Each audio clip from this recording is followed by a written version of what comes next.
RCN. Le son de la différence.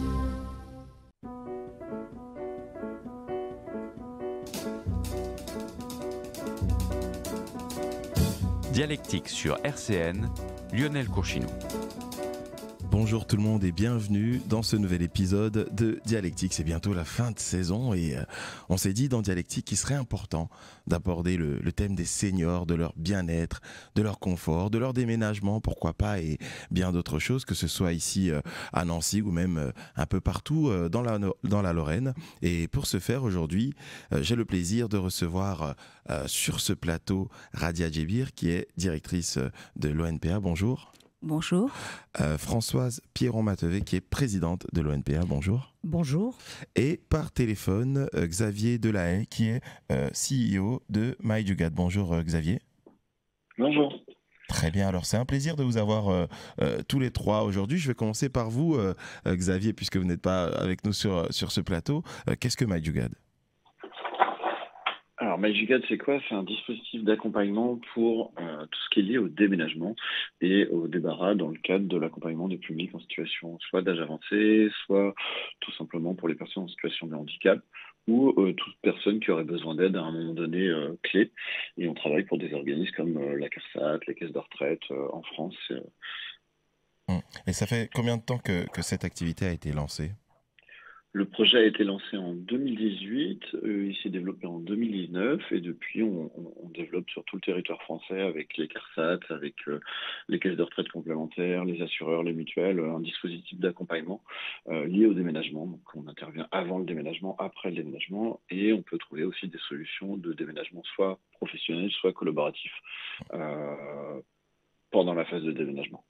Et de quel constat est partie votre entreprise ? Alors, c'est parti du constat tout simple où moi, je travaillais dans une société de déménagement où on avait des problématiques pour les personnes qui avaient soit un âge avancé ou la famille était loin, il fallait s'organiser pour aller en résidence service, en EHPAD, en logement plus adapté, quitter une grande maison vers un appartement. Il faut pouvoir se réorganiser et trouver ces nouvelles marques dans ce logement.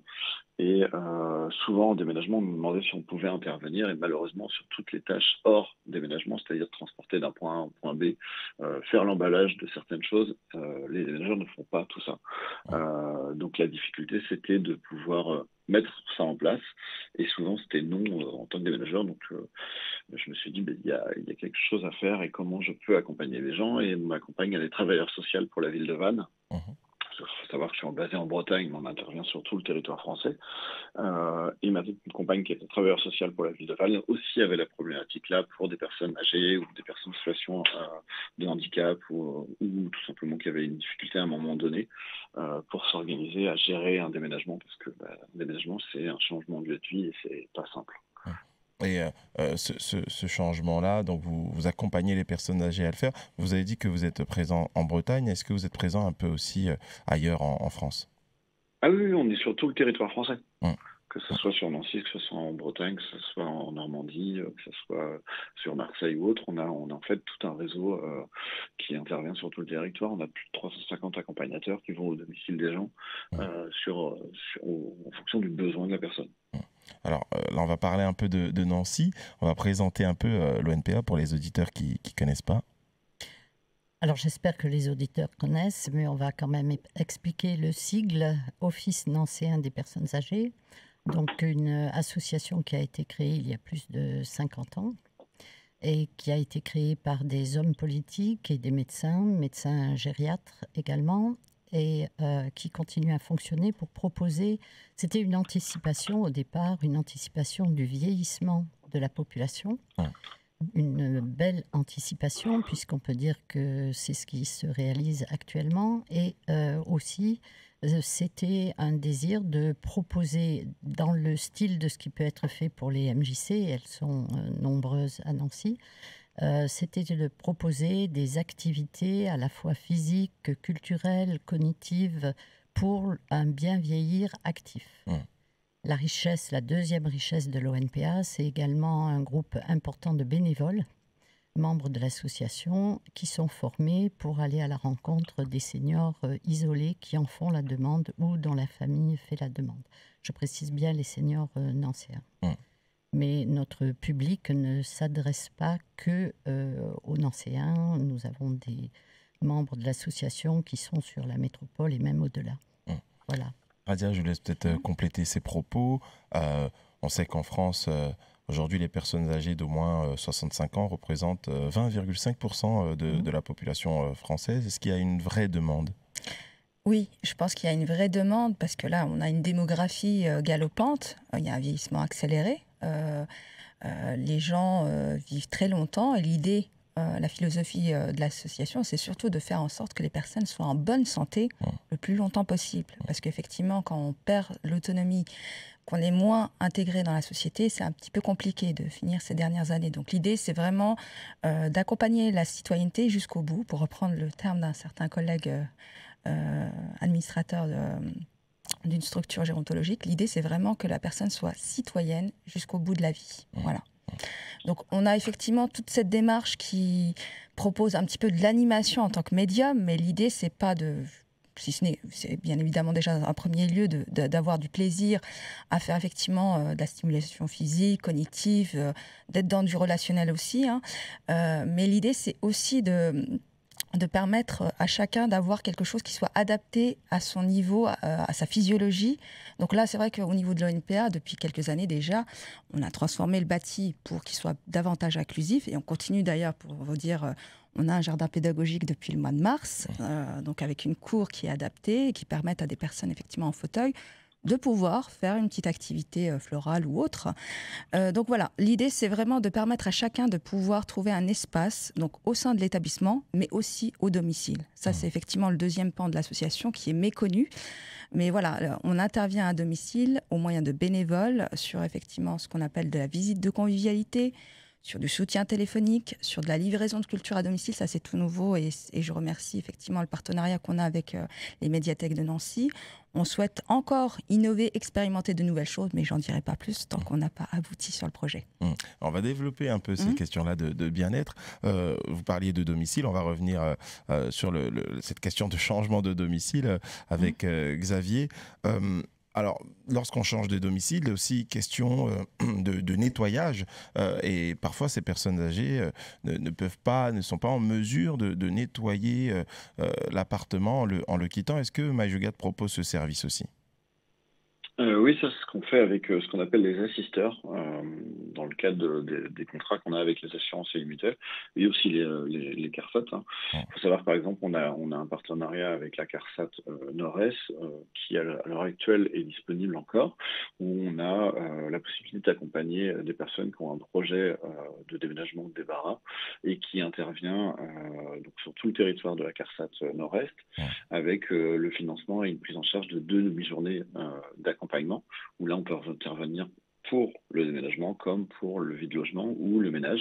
Donc là on intervient dans ce genre de mission, on met à disposition un certain type de ménage. Il faut savoir qu'il faut un ménage professionnel pour le déménagement, parce que quand vous quittez votre logement, on n'a pas d'affaires. Donc une aide à domicile, malheureusement, elle a besoin d'avoir le matériel. Sauf que là, quand vous déménagez, il n'y a plus le matériel, le logement est vide, et il faut un déménagement, un ménage spécifique, comme les volets, les luminaires, ce genre de choses qui sont un peu plus complexes. Et donc là, il faut mettre en place tout un système. Et on le fait aussi dans le cadre de l'accompagnement qu'on met en place. Donc ça veut dire que si une personne vous contacte pour le déménagement d'une personne âgée, qu'est-ce que vous faites ? C'est un diagnostic, vous analysez un peu la situation pour pouvoir adapter votre offre à cette personne.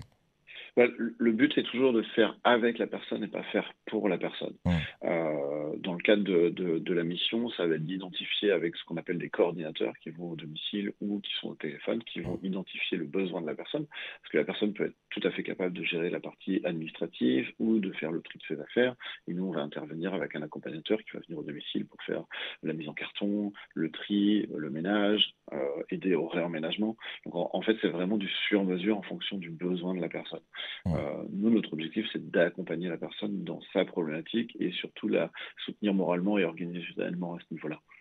Et il y a aussi un coût. Est-ce qu'il y a des aides pour ça ? Est-ce que les coûts sont variables ? Parce que forcément, cette question aussi doit être abordée. Bien sûr. Alors, il y a deux choses. Il y a des aides qui sont créées, soit par les CARSAT comme la CARSAT Nord-Est, Mhm. soit par, par les caisses de retraite avec qui on travaille, que ce soit G2R, Malakoff Manise, Clésia, qui prennent en charge en partie ou en totalité le dispositif d'accompagnement en fonction des typologies de personnes. Euh, Elle n'intervient rarement pour la partie déménagement pur, c'est-à-dire transporter d'un point A au point B. Cette partie-là est malheureusement souvent prise à la charge de l'usager. Mais tout ce qui est avant ou après, où là, notre dispositif d'accompagnement peut être pris en charge. Donc il y a des aides financières pour ça. Ça varie d'une centaine d'euros à quelques 500 euros à peu près, en fonction du besoin de la personne. Alors, j'ai lu que vous aviez des accompagnateurs. Qu'est-ce que c'est que les accompagnateurs? Alors, les accompagnateurs, c'est comme ça qu'on les nomme, mais c'est nos accompagnateurs qu'on met à disposition au domicile de la personne. C'est des gens qu'on a formés et labellisés. On a créé avec un organisme qui s'appelle Clésia, qui est une caisse de retraite nationale.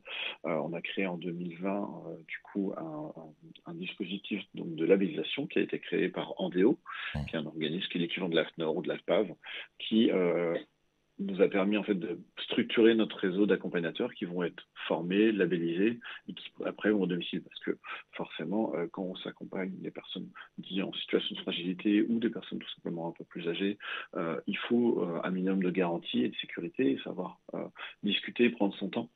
C'est la grosse problématique du déménagement. Souvent, les déménageurs n'ont pas le temps, pas l'envie de prendre le temps.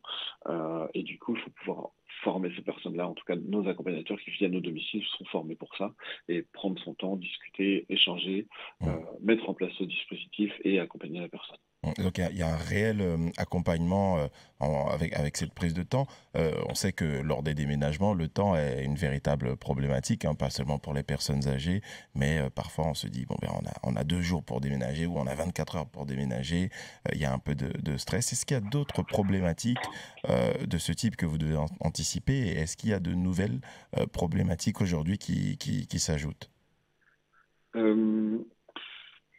Alors, sur la partie déménagement, 24-48 heures, c'est très rare parce que c'est quasiment impossible qu'un déménageur ou un accompagnateur puisse mettre en place un dispositif à ce moment-là, ou alors ça peut être très compliqué. C'est déjà arrivé, mais c'est quand même assez compliqué. On conseille vraiment aux gens de s'organiser un minimum, c'est-à-dire de prévoir au moins 30 jours en avance, surtout quand c'est la période d'été, par exemple, quand c'est la phase de déménagement, où tout le monde déménage l'été.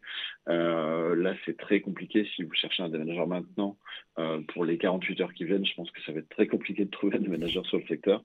Sur les autres problématiques qu'il peut y avoir, c'est surtout la partie administrative. Des fois, ça peut être compliqué parce que de plus en plus, malheureusement, c'est tout se fait par le numérique. Et la difficulté du numérique, c'est que tout le monde n'est pas forcément formé à comprendre tout ce qui se passe, que ce soit les emails, les machins et tout ça. Ça peut être une vraie problématique compliquée à gérer. Est-ce qu'il y a, donc on a parlé des problématiques, est-ce qu'il y a des conseils que vous donneriez? Vous avez dit par exemple de s'organiser au moins 30 jours à l'avance, surtout quand c'est la période d'été. Quels conseils vous donneriez aux seniors qui nous écoutent aujourd'hui pour bien préparer leur déménagement? Éviter l'été, vous ferez déjà des économies sur la partie déménagement en lui-même, parce que souvent, malheureusement, les prix augmentent assez fortement à cause de la période de l'été, parce qu'il y a une surcharge et du coup, malheureusement, beaucoup de déménageurs font un tri par le prix. Ça, c'est pas très cool. Mais après, sinon, il y a des solutions qui existent, qui sont collaboratives, qui peuvent aider pour trouver des déménageurs à pas trop cher, qui vont venir. Du coup, il faudra louer le véhicule, le conduire, mais au moins, vous pourrez trouver un peu de main-d'œuvre. Ça, c'est un bon plan quand on n'a pas beaucoup de ressources et que la famille est loin. Faire appel forcément à Jugad s'ils ont besoin d'un accompagnement complémentaire. Après, le mieux, c'est de s'y prendre au minimum entre 30 jours et 2 mois pour préparer son déménagement. Faire le tri avant, ça c'est tout bête, on a beau le dire, oui, je ferai le tri en arrivant, mais c'est quand même mieux de faire le tri avant, parce que si vous faites le tri avant, vous emmenez moins de choses et du coup, ça vous coûte moins cher au niveau du déménagement. Donc les principaux conseils, c'est ne déménagez pas en période d'été si possible, préparez bien en amont votre déménagement et puis pour le reste, l'accompagnement se fera avec MyJugad. D'ailleurs, comment vous contacter si on veut faire un déménagement? Alors, vous pouvez aller soit sur le site internet my, donc c'est my-jugad, jugaad.eu, pour savoir, pour connaître, juste, je le dis, mais parce que souvent on se pose la question, mais c'est quoi MyJugad? Jugad, c'est de l'indien, ça veut dire juste dire débrouillardise ou système D en fait. Vu que ça correspondait bien à notre philosophie d'accompagner, on a aimé ce nom, tout simplement. Et sinon, vous pouvez nous appeler sur le numéro de téléphone, qui est le 09 72 47 45 36. Et sur ce numéro-là, vous aurez un coordinateur qui va réceptionner votre appel, qui va pouvoir identifier votre besoin, discuter avec lui, et la personne va vous suivre du début jusqu'à la fin de votre déménagement et de votre besoin en vie de logement. Donc très bien, alors pour vous contacter, alors nos auditeurs, c'est bien soit le site internet pour ceux qui sont à l'aise avec l'outil, ou le numéro de téléphone. Merci beaucoup Xavier Delay, vous avez pris un peu de temps avec nous, je crois que vous êtes attendu, et puis on vous souhaite une bonne continuation avec MyJugad. Merci à vous. Merci beaucoup. 13h, 14h, Dialectique sur RCN, Lionel Courchinou. Et on est toujours sur RCN 90.7 et on parle des seniors avec Radia Djebir, directrice de NPA, et Françoise Pierron-Matevé, présidente de NPA. Alors, on se disait que parfois, on peut avoir des stéréotypes sur un organisme qui s'occupe des personnes âgées. Ok, on va jouer aux échecs, on va s'asseoir dans le parc, alors que le NPA, vous voyez un peu plus large. Je prends la main ou... Heureusement que nous voyons plus large. Les personnes âgées ne se réduisent pas à on va s'asseoir dans le parc ou on va jouer aux échecs. Les personnes âgées, ce sont aussi des personnes qui doivent ou à qui on conseille de rester actives et qui, pour la plupart, le souhaitent d'ailleurs vivement. Rien qu'à voir le nombre de nos adhérents qui est constamment en augmentation. Là, nous sommes à peu près à 1750. Donc, sur Nancy pas seulement sur Nancy, 70% sur Nancy, 30% autour de Nancy. Donc, les personnes désirent rester actives, rencontrer d'autres personnes qui peuvent avoir le même style de vie qu'elles, nouer des relations, et tout cela fait partie des activités que nous proposons, effectivement. Voilà. Je laisse compléter Radia sur ces activités en dehors des clubs d'échecs. Tout à fait, même si ça peut en faire partie. On a effectivement des activités classiques. On a une espèce d'imagerie de Lorraine, en quelque sorte, imagerie d'Épinal, où on voit effectivement les activités bridge, tarot. C'est un classique, bien évidemment. Et je pense qu'il ne faut pas balayer de côté cette réalité-là. Il faut laisser effectivement à certaines générations de pouvoir trouver plaisir. Et j'ai envie de dire, au niveau stimulation cognitive, c'est très intéressant en termes de résultats. L'idée, c'est effectivement de permettre à chaque senior, enfin voilà, ça c'est vraiment l'ADN de l'association, c'est de permettre à chacun de trouver sa place. À partir de là, effectivement, on configure toute une programmation qui va intégrer, comme je disais tout à l'heure, à la fois la question des fragilités. On a des personnes qui arrivent à l'ONPA qui ne peuvent pas faire même de la gym douce. Pour vous dire, on a mis en place de l'aquagym adapté depuis 2 saisons maintenant. C'est parce que j'ai échangé avec certaines personnes qui me disaient mais même vos activités les plus douces possibles ne sont pas adaptées à mon physique, parce que voilà, j'ai travaillé dans les BTP, je ne peux pas je peux pas déplacer certaines articulations. Donc l'idée, c'est vraiment de permettre à chacun, et il y a cette histoire effectivement d'image, c'est ce que je disais tout à l'heure. On a certes les activités un petit peu tranquilles, mais on a aussi des choses très dynamiques, parce que voilà, le senior peut être aussi plus dynamique que certains jeunes d'ailleurs. Voilà, on a du Zumba par exemple qui symbolise un petit peu vraiment le senior le plus dynamique possible, parce que même si c'est du Zumba senior, moi, pour avoir observé l'atelier, c'est assez punchy, quoi. Donc voilà, il y en a qui ont besoin effectivement d'extérioriser, de déployer toutes leurs ressources énergétiques. Mais voilà, l'idée, c'est vraiment de permettre à chacun. Et c'est vrai qu'on a essayé voilà, on a du pilates, on a de la gymnastique douce. Là, cette année, on a mis l'accent sur tout ce qui est cohésion de groupe. Voilà. Il y a des projets, badminton, par exemple, du tennis de table. On a aussi des activités qui vont allier gymnastique et comment dire, travail d'articulation, travail de souplesse, travail d'agilité. Voilà, ça c'est un nouveau projet qu'on va expérimenter. En fait, voilà, on a plus de 100 activités, donc je ne vais pas vous les citer, mais c'est vrai qu'il y a, en général, pour tout à chacun, il y a une possibilité effectivement de trouver sa place. On a de la pétanque, on a des choses très énergétiques, comme aussi la danse, danse de salon, qui fonctionne très bien. Mais on a aussi des choses qui sont aussi qui stimulent l'intellect. Voilà. L'idée, c'est aussi d'apprendre à tout âge. Donc, on apprend l'anglais, on apprend de l'italien, par exemple. Ça, c'est assez pérenne au niveau de notre fonctionnement. Mais on a aussi des conférences, énormément de conférences qui sont proposées avec des historiens. On est en partenariat aussi avec l'Office de tourisme, avec les musées de Nancy. L'idée, c'est vraiment de permettre à chacun de trouver aussi un espace de découverte culturelle. Donc voilà, je vous invite. Prochainement, je pense dans la quinzaine, on va lancer le programme de la prochaine saison. Donc on réouvre nos portes à partir de fin août. Et là, on a effectivement toute une programmation très intéressante. On a tout un focus. Grâce à la conférence des financeurs, on a obtenu un financement qui va nous permettre de proposer plusieurs activités, comme l'atelier équilibre, les fameuses activités sportives qui sont collective, parce qu'on veut mettre l'accent aussi sur le côté relationnel. Puis il y a beaucoup de choses, il y a beaucoup de notions qui sont travaillées quand même par ailleurs. Donc voilà, il y a tout ce projet-là qui est très intéressant financièrement. Et voilà, je vous laisse découvrir ça dans une quinzaine de jours. Très bien, eh bien on sera au rendez-vous, on se tiendra au courant. Donc là, vous avez vraiment insisté sur cet aspect d'inclure des activités qui vont stimuler le corps, et aussi l'intellect, ne laissez rien au hasard, en tout cas sur ce volet-là. Il y a des bénévoles qui vous aident dans cette association. C'est vrai que parfois, pour les personnes âgées, il faut vraiment s'adapter au public qu'on a.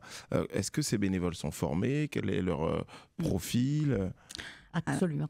Tout à fait. Alors, il faut savoir aussi qu'on est organisme de formation. Voilà. Autant par rapport à la question des bénévoles, mais aussi par rapport à tous les professionnels. Effectivement, le partenaire qui évoquait la question de la formation des accompagnants, on est bien sûr dans cette dynamique. Et on est organisme de formation depuis 2018. On est certifié Calliope. Ça veut dire que n'importe quelle structure qui a un OPCO peut effectivement faire bénéficier à ses salariés ces formations. Alors, elles ne sont pas qualifiantes, elles sont courtes, mais elles permettent de comprendre un petit peu ce que c'est que le vieillissement sur le plan physiologique, mais sur le plan aussi neurologique, puisque effectivement on aborde la question aussi des troubles neurodégénératifs. Ça fait partie de la réalité du vieillissement. Il n'y a pas effectivement qu'un vieillissement normatif où tout se passe bien. Il y a aussi des troubles qui apparaissent. Donc l'idée, c'est de permettre à tous les intervenants qui sont en contact avec des personnes âgées fragiles de pouvoir avoir les compétences relationnelles, mais aussi l'approche technique. Voilà, c'est pour ça qu'on bosse avec des ergothérapeutes, des psychologues, ingénieurs du sport aussi, parce qu'effectivement, quand on met en place une activité, il y a une certaine méthodologie à protéger. Donc voilà, on est organisme de formation, donc on est intervenu pour des guides touristiques, on est intervenu pour des bailleurs sociaux. Donc voilà, on a effectivement cette proposition-là. Et le plus par rapport à l'ONPA, c'est qu'en fait, il faut savoir qu'on est porteur de la démarche MONALISA, Mobilisation nationale de lutte contre l'isolement. Et en fait, toutes ces formations-là, on les propose de manière calibrée en direction des bénévoles qui interviennent sur des personnes fragiles isolées. Voilà. Vous parliez de séjours, de tourisme. Est-ce que vous organisez des séjours pour les personnes âgées? Parce que dans le cadre de la mobilité, certains sont enclins à voir un peu ce qui se passe en dehors de la région. Oui, bien sûr. Alors, il y a les sorties, qui se réduisent à une journée, soit un dimanche, soit dans la semaine. Évidemment, ces sorties matin, retour le soir, en car, accompagnées à la fois par un personnel de l'ONPA et par une bénévole, et organisées par cette bénévole d'ailleurs, notre vice-présidente. Ces sorties ont lieu fréquemment. Elles sont très courues, très appréciées. Elles comprennent toujours un temps convivial, repas, danse et aussi visite, bien sûr. Il y a les séjours qui sont proposés d'une manière habituelle 2 fois par an dans des lieux appropriés et qui emmènent nos adhérents souvent à l'autre bout de la France. Voilà, des séjours entre 5 et 10 jours. Donc, c'est très apprécié, toujours accompagné par un personnel formé et par une bénévole, pour être plus exactement, dans des structures adaptées à recevoir des personnes un peu plus fragiles. Voilà. D'ailleurs, comment se fait le choix des activités, des partenaires, des intervenants? Comment se construit cette réflexion pour apporter aux personnes âgées qui vous côtoient le meilleur de l'association? Alors, il y a plusieurs biais. Bien évidemment, il y a une boîte à idées. On est très attentif aux propositions qui émanent de nos adhérents. Il y a des temps d'échange qui sont aussi mis en place tout au long de l'année. Par exemple, effectivement, les sorties séjours. En général, il y a 2 commissions à l'année où chacun fait un petit peu l'évaluation de ce qui a été proposé et on est dans une logique de préconisation. Voilà, qu'est-ce qui serait intéressant de voir. On est aussi sur cette même approche par rapport aux bénévoles. Effectivement, toutes les petites choses qu'on a étoffées au fur et à mesure, c'est parce qu'en fait, les bénévoles qui sont en contact effectivement avec les personnes fragiles sont effectivement dans l'idée de produire. Ça serait bien de travailler peut-être sur ce sujet-là. Est-ce qu'on ne pourrait pas travailler de cette façon-là? Il y a des temps collectifs, idem. Parce que les bénévoles, l'isolement, certes, c'est une problématique, c'est un enjeu national, mais ça peut concerner aussi nos bénévoles. Donc l'idée, c'est effectivement d'inscrire des temps d'échange collectifs qui nous permettent effectivement d'évoquer toutes ces réalités-là. Et puis il y a aussi tous nos professionnels. Il faut savoir que certes, il y a l'équipe ONPA, mais il y a aussi toute la sphère des auto-entrepreneurs. Donc voilà, on est aussi sur un temps d'échange, un dialecte, où effectivement on essaye d'aborder ce qui pourrait être pertinent en termes d'évolution. Voilà, j'échange souvent avec les éducateurs sportifs, c'est pour ça que très souvent ils ont un gros challenge, c'est que très souvent on oriente, on définit une activité, mais ils se retrouvent avec un public qui peut effectivement être complètement hétéroclite. Sur les capacités, moi j'ai un éducateur sportif, il a des personnes très fragiles et des personnes très dynamiques. Donc il fait le grand écart à chaque atelier. Donc l'idée, c'est toujours d'essayer de faire en sorte de permettre à chacun de trouver la bonne solution. Parce que je pense que on est sur une programmation tellement élargie, comme vous avez pu voir, qui va du loisir jusqu'aux activités, pour permettre à chacun de trouver peut-être quelque chose qui soit le plus adapté possible. Et l'ONPA, c'est une équipe de combien de personnes? Parce qu'on se dit qu'il y a quand même pas mal de choses, la formation, il faut préparer les voyages, les activités. J'aimerais bien qu'on soit un peu plus. Voilà, ça c'est... le message est passé pour les auditeurs qui veulent devenir bénévoles. Sur les bénévoles, ça va, on recrute, on a de la chance. Je dois dire, c'est vrai que les signaux en général, on évoque un recul du bénévolat, du volontariat, peu importe la forme qu'on lui donne. On a cette chance d'avoir toujours des propositions. Voilà. En termes de... Aujourd'hui, on est passé à 120 bénévoles. L'année dernière, on était à environ 90. Donc, on est sur une... on est sur effectivement une augmentation quand même sur le nombre de bénévoles. Sur la partie salariée, on est moins d'une dizaine. Voilà. Et c'est là-dessus où ça serait bien d'avoir effectivement des coéquipiers. Donc, on doit dire qu'on s'est posé la question du bénévolat en général et des bénévoles concernant l'ONPA en particulier lorsqu'il y a eu la proposition de la réforme des retraites qui maintenant semble acquise. Et on s'est posé cette question, mais pour le moment, pour ce qui concerne l'ONPA, il n'y a pas eu d'impact sur le recul de l'âge de la retraite. Et je dois dire qu'on peut être bénévole même lorsqu'on travaille, ça peut se faire aussi. Les seniors n'ont pas que la vocation du bénévolat, ils ont aussi vocation de famille, etc. Donc ils sont en général très occupés, mais souhaitent continuer cet acte de bienveillance où ils vont au-devant d'un public qui ne peut plus, lui, se déplacer. Voilà.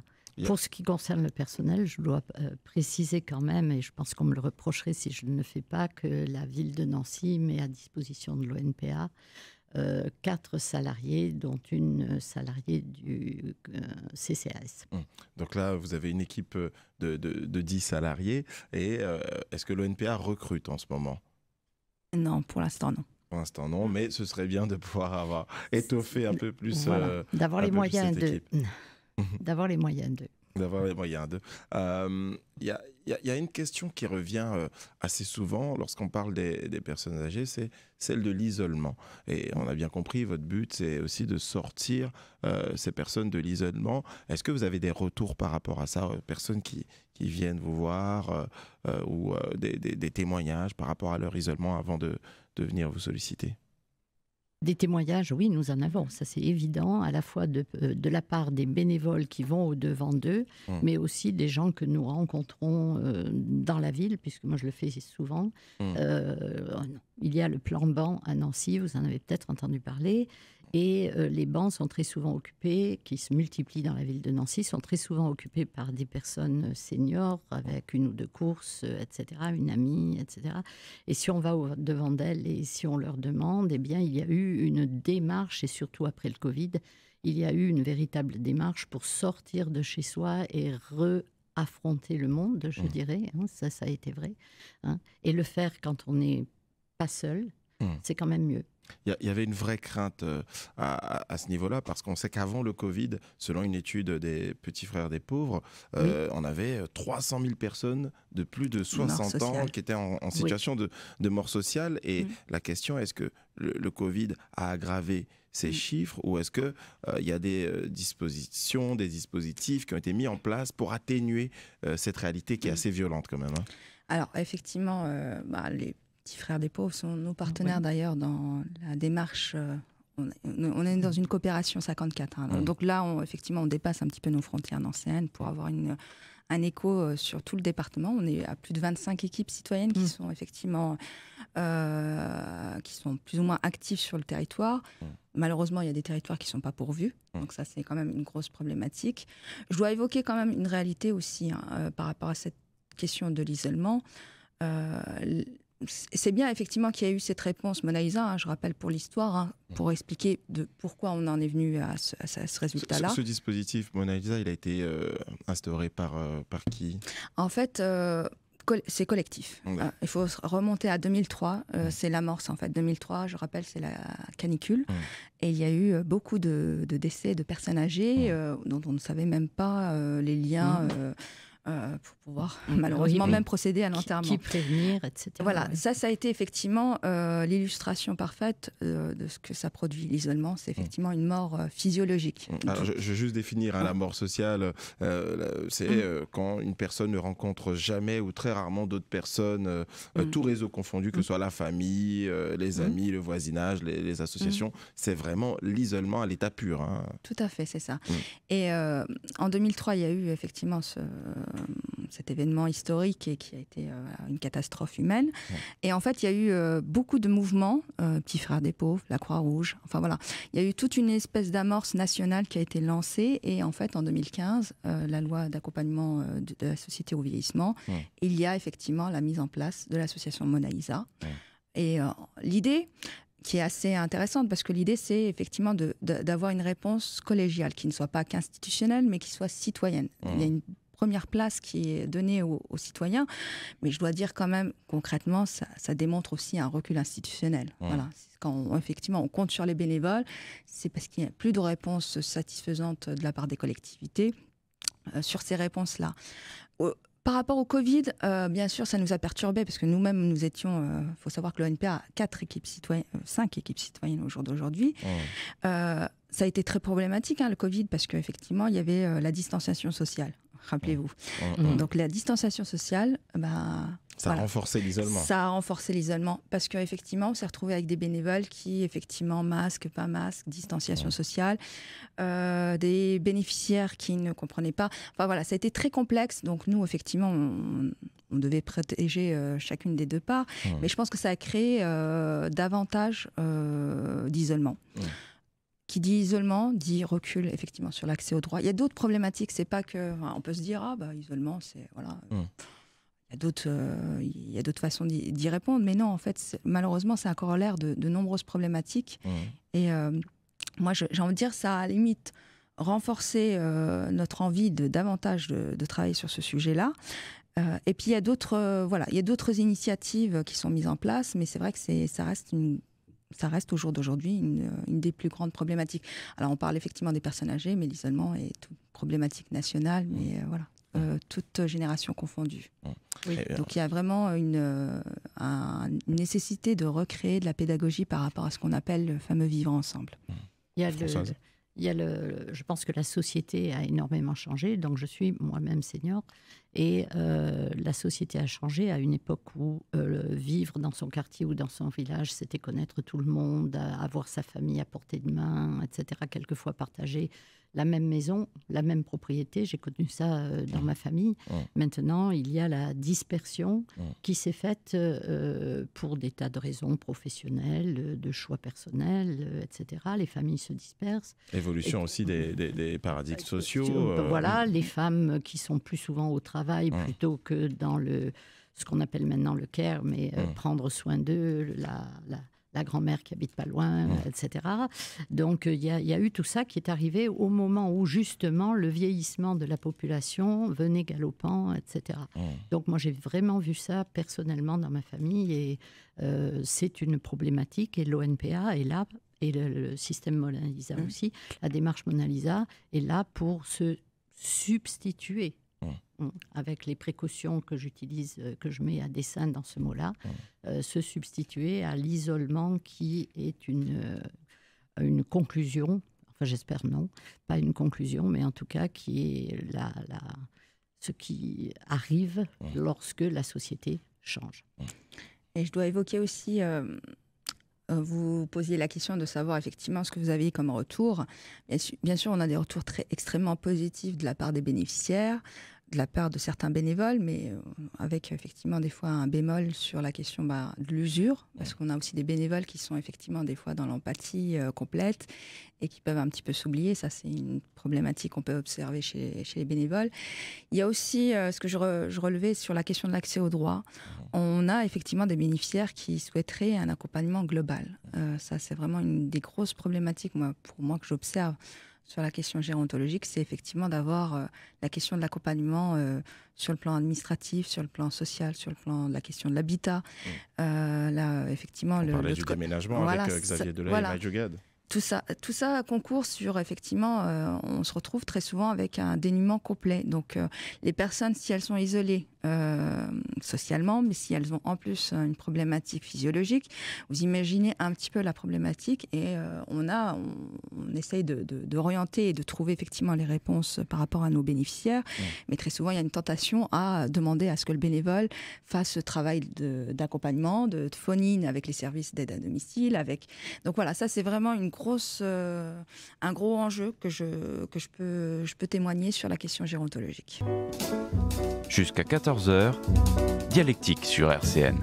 Et on est toujours sur RCN dans Dialectique, on parle des personnes âgées, on parle de bien vieillir, et puis on a aussi parlé du déménagement en début d'émission avec Xavier Delay de Maï Jogad. Donc là, on est avec l'ONPA. Donc je rappelle que Radia Djebir est directrice de l'ONPA et Françoise Piron-Matevet est présidente de l'ONPA. Françoise. Alors, je voulais mettre l'accent sur l'équipe ONPA que Radia a citée tout à l'heure. Effectivement, le personnel de l'ONPA est parfaitement formé et à l'écoute des problématiques qui se présentent. Le lieu lui-même est un lieu d'accueil, un lieu ressource. Les personnes peuvent venir, même non adhérentes de l'ONPA, en vue d'une adhésion ou pas du tout, mais obtenir des renseignements sur quel organisme contacter, comment faire en cas de.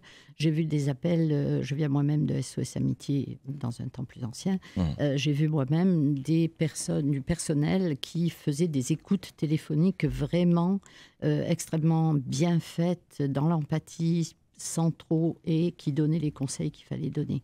Donc je pense qu'il faut attirer l'attention sur l'ONPA 105 rue Saint-Georges, qui est un lieu ressource, soit sur le site lui-même, mais aussi sur le plan téléphonique. Donc l'adresse est 105 rue Saint-Georges, on ne peut pas se tromper. C'est incontournable.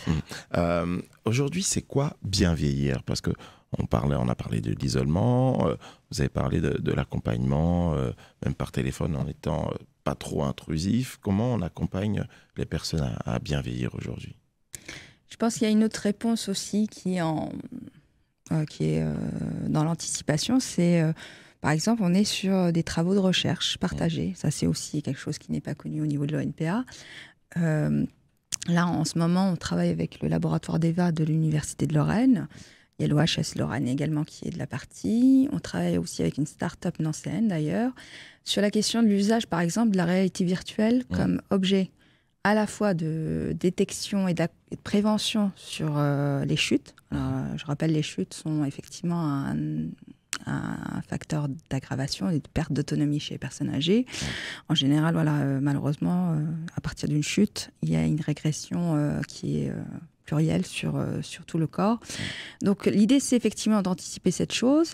Et on a démarré un travail sur l'acceptation du numérique avec nos seniors. On est sur effectivement un phasage où on essaye de voir un petit peu ce qui est possible de faire.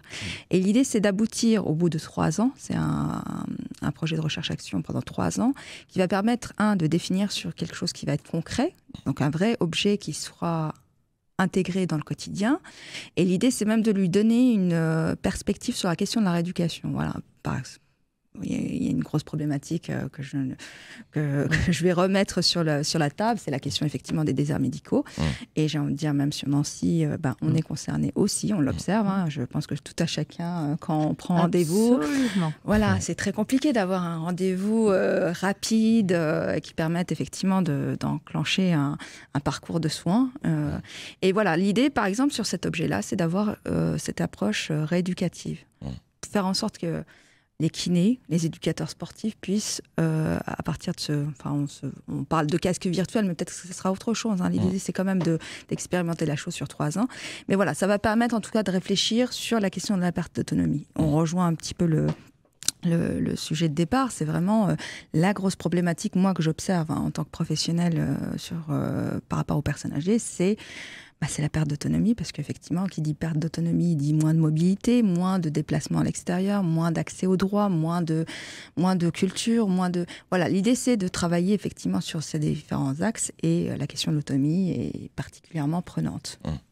Françoise ? Je voudrais faire part de mon expérience à une époque qui s'est malheureusement arrêtée. J'accompagnais notre vice-présidente et monsieur le maire de Nancy au domicile ou dans les structures où se trouvaient les centenaires. Et on fêtait les 100 ans de monsieur ou de madame. Et mon expérience, parce que j'ai noté un peu toutes les visites que j'ai faites, mon expérience, c'est que les centenaires qui avancent le mieux en âge, ce sont des personnes qui en général sont maintenues à domicile. Et c'est sûrement ce qui vient devant nous. Il n'y aura pas des résidences seniors, privées ou publiques. Il n'y aura pas des résidences autonomie. Il n'y aura pas des EHPAD pour tous nos concitoyens qui vont avancer en très grand âge. Donc les réussites, les meilleures à la fois sur le plan physique et sur le plan cognitif, ce qui n'empêche pas qu'on puisse être en bonne situation physique et malade, mais bien suivi, voilà. Eh bien, ce sont les personnes qui restent à leur domicile et en général qui sont encore en couple. Donc il y a une corrélation entre le fait d'être en couple et de rester chez soi. Voilà, je le pense vraiment.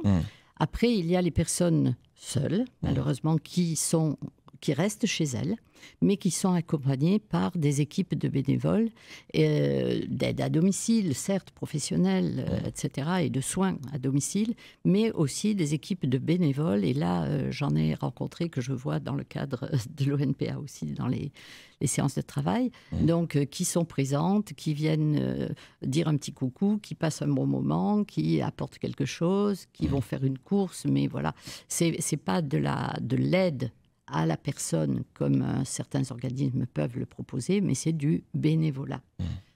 Et ça maintient une forme de lien social, en fait. Et ça, je pense que c'est très important. C'est la meilleure. Évidemment, il y a des résidences seniors et il y a des EHPAD où les personnes semblent heureuses. C'est vrai. Mais quand même, il faut bien dire que vieillir chez soi et bien entouré, c'est quand même mieux. Alors, Françoise Pierron-Matevé et Radia Djebir, on arrive à la fin de cette émission. Pour conclure, je vous laisse à chacune d'entre vous le mot de la fin. Le mot de la fin pour moi, c'est un mot de commencement plutôt, puisque je n'ai intégré l'ONPA qu'en 2020 et je ne suis présidente que depuis fin 2021. C'est une découverte et je pense que l'ONPA n'est pas assez connue, donc je vous remercie de contribuer à élargir notre public et de nous permettre aussi d'élargir notre geste en direction de nos concitoyens les plus isolés également.